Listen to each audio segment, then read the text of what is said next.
गौतम बुद्ध अपने ध्यान में बैठे थे कि वहाँ पर एक आदमी आया। ये आदमी अपने आलसीपने से बहुत ज़्यादा परेशान था। आलसी आदमी गौतम बुद्ध से बोला, महात्मा जी मेरी मदद कीजिए, मैं अपने आलस्य से बहुत ज़्यादा परेशान हूँ। आप ही कोई उपाय बताइए जिससे मैं आलसीपन से छुटकारा पा सकूँ।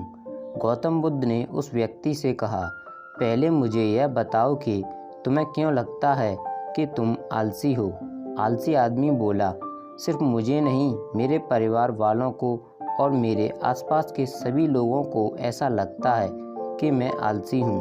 गौतम बुद्ध ने फिर उससे पूछा, क्या तुम जानते हो आलस्य क्या होता है? आलसी व्यक्ति बोला, नहीं, मैं नहीं जानता, किंतु मैं इतना ज़रूर जानता हूँ कि आलस्य बहुत बुरी चीज़ है। इसकी वजह से मुझे बहुत नुकसान हुआ है जीवन में। गौतम बुद्ध बोले, जिस परेशानी से तुम छुटकारा पाना चाहते हो, पहले उसके बारे में पूरी जानकारी ले लोगे तो उससे छुटकारा पाना आसान हो जाएगा। आलसी व्यक्ति बोला, भगवान इतनी बुद्धि तो मुझ में नहीं है, आप ही मुझे इस समस्या के बारे में जानकारी दीजिए। गौतम बुद्ध बोले, आलस्य एक मानसिक अवस्था है, एक विचार है जिसे जाने अनजाने में हम खुद ही जन्म देते हैं। आलस्य दो मूलभूत कारणों की वजह से ही जन्म लेता है, एक है शारीरिक और दूसरा है मानसिक। शारीरिक कारणों में पहला कारण है गलत तरह का भोजन।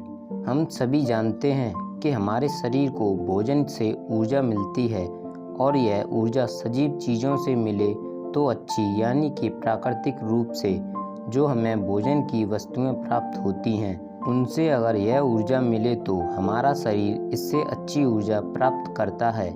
इसके उलट यदि हम निर्जीव वस्तुओं से ऊर्जा प्राप्त करते हैं तो यह हमें आलस्य की ओर लेकर जाती है। दूसरा कारण, हमारी शारीरिक गतिविधियां भी हमें आलस्य के चंगुल में फंसा सकती हैं। गौतम बुद्ध ने आलसी व्यक्ति को अपने शिष्यों की तरफ इशारा करते हुए कहा कि देखो, इनके चलने फिरने बैठने के तरीकों में तुम्हें कुछ अलग नज़र आ रहा है। जब आलसी व्यक्ति कुछ समझ नहीं पाया तब गौतम बुद्ध ने उससे कहा, मेरे शिष्य जब भी बैठते हैं तो वे रीढ़ की हड्डी को एकदम सीधा रखते हुए बैठते हैं, चलते हैं तो उनके दोनों पैरों के बीच अच्छे से संतुलन बना रहता है, और जब वह सोते हैं तो उनका शरीर एकदम शिथिल रहता है। ऐसा करने से उन्हें रात्रि में एकदम सही तरीके से नींद आती है। आलसी व्यक्ति बोला, लेकिन नींद तो आलस्य का ही एक स्वरूप है। बुद्ध बोले, हाँ, अगर उसे ज़्यादा मात्रा में लिया जाए तो। बुद्ध ने इस बात को आगे बढ़ाते हुए कहा, नींद कम मात्रा में लोगे तो तुम्हें अगले दिन थकान महसूस होगी और ऐसा करने से ज़्यादा आलस्य शरीर में आएगा। नींद ज़्यादा लोगे तब भी यही परिणाम होगा। इसलिए नींद को ना ज़्यादा ना कम, एकदम सही मात्रा में लेना अति आवश्यक है। आलसी व्यक्ति बोला, हाँ, यह तो मैंने भी अनुभव किया है। बुद्ध बोले, अब मानसिक कारणों के बारे में जान लो। मानसिक कारणों में सबसे पहले हमारी पुरानी गलत धारणाएं। अक्सर ऐसा होता है कि हम पहले जिन कामों में असफल हो चुके हैं, हमारे अंदर ऐसी भावनाएं बन जाती हैं कि हम उस काम में हमेशा असफल होते रहेंगे, जिस वजह से हमें उस काम को करने में आलस आता है। ऐसी धारणाओं से छुटकारा पाने का एकमात्र उपाय यह है कि हमें अपने मन को यह समझाना चाहिए कि पिछली बार हम जब उस काम में असफल हुए थे तो हम उसके बारे में जितना जानते थे, अब हम उस काम के बारे में उससे ज़्यादा जानते हैं, क्योंकि असफल होने के बाद हम उससे काफ़ी कुछ सीखे भी हैं। बुद्ध बोले, दूसरा कारण है आलसी और कामचोर लोगों की संगत। कई बार ऐसा होता है कि हम आलसी नहीं होते, मगर जिनके साथ हम रहते हैं हम उन जैसे बनने लगते हैं। इससे छुटकारा पाने का उपाय बहुत सरल है। कामचोर और आलसी व्यक्तियों से दूर रहो।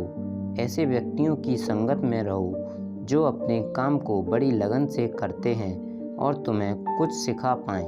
गौतम बुद्ध ने तीसरा कारण बताते हुए कहा, यह कारण आलस्य के लिए सबसे बड़ा कारण है, काम को कल पर टालते रहना। यह कारण इतना शक्तिशाली है कि किसी भी व्यक्ति को बर्बाद कर सकता है।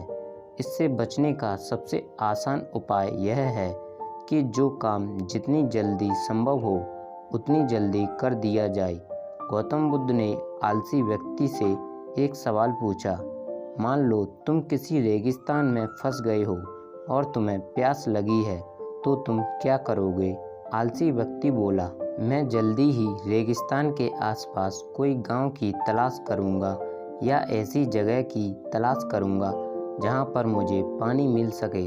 गौतम बुद्ध बोले, अगर तुम्हें काफ़ी देर ढूंढने पर भी पानी ना मिले तब तुम क्या करोगे?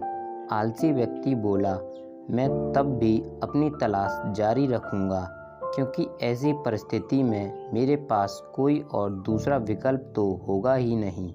गौतम बुद्ध बोले, बिल्कुल सही, और यही है मानसिक स्तर पर आलस्य का चौथा कारण, किसी भी निश्चित लक्ष्य का ना होना।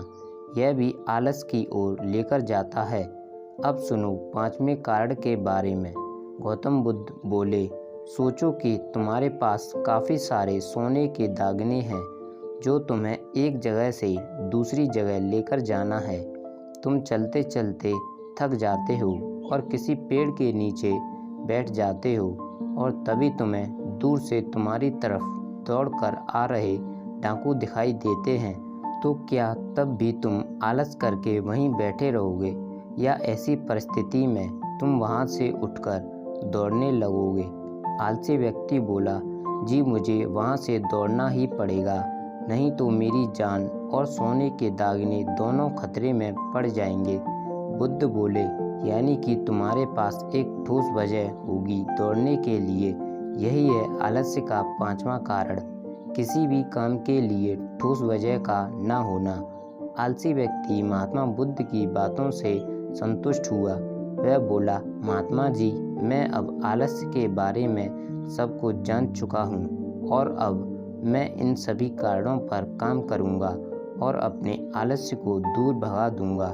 दोस्तों, आशा करता हूँ गौतम बुद्ध और आलसी व्यक्ति की कहानी आपको अच्छी लगी होगी और इसे पढ़ने के बाद अब आप कभी भी जीवन में आलस नहीं करोगे। दोस्तों, अगर आपको यह कहानी पसंद आई हो तो एक लाइक ज़रूर करें। Thanks for watching.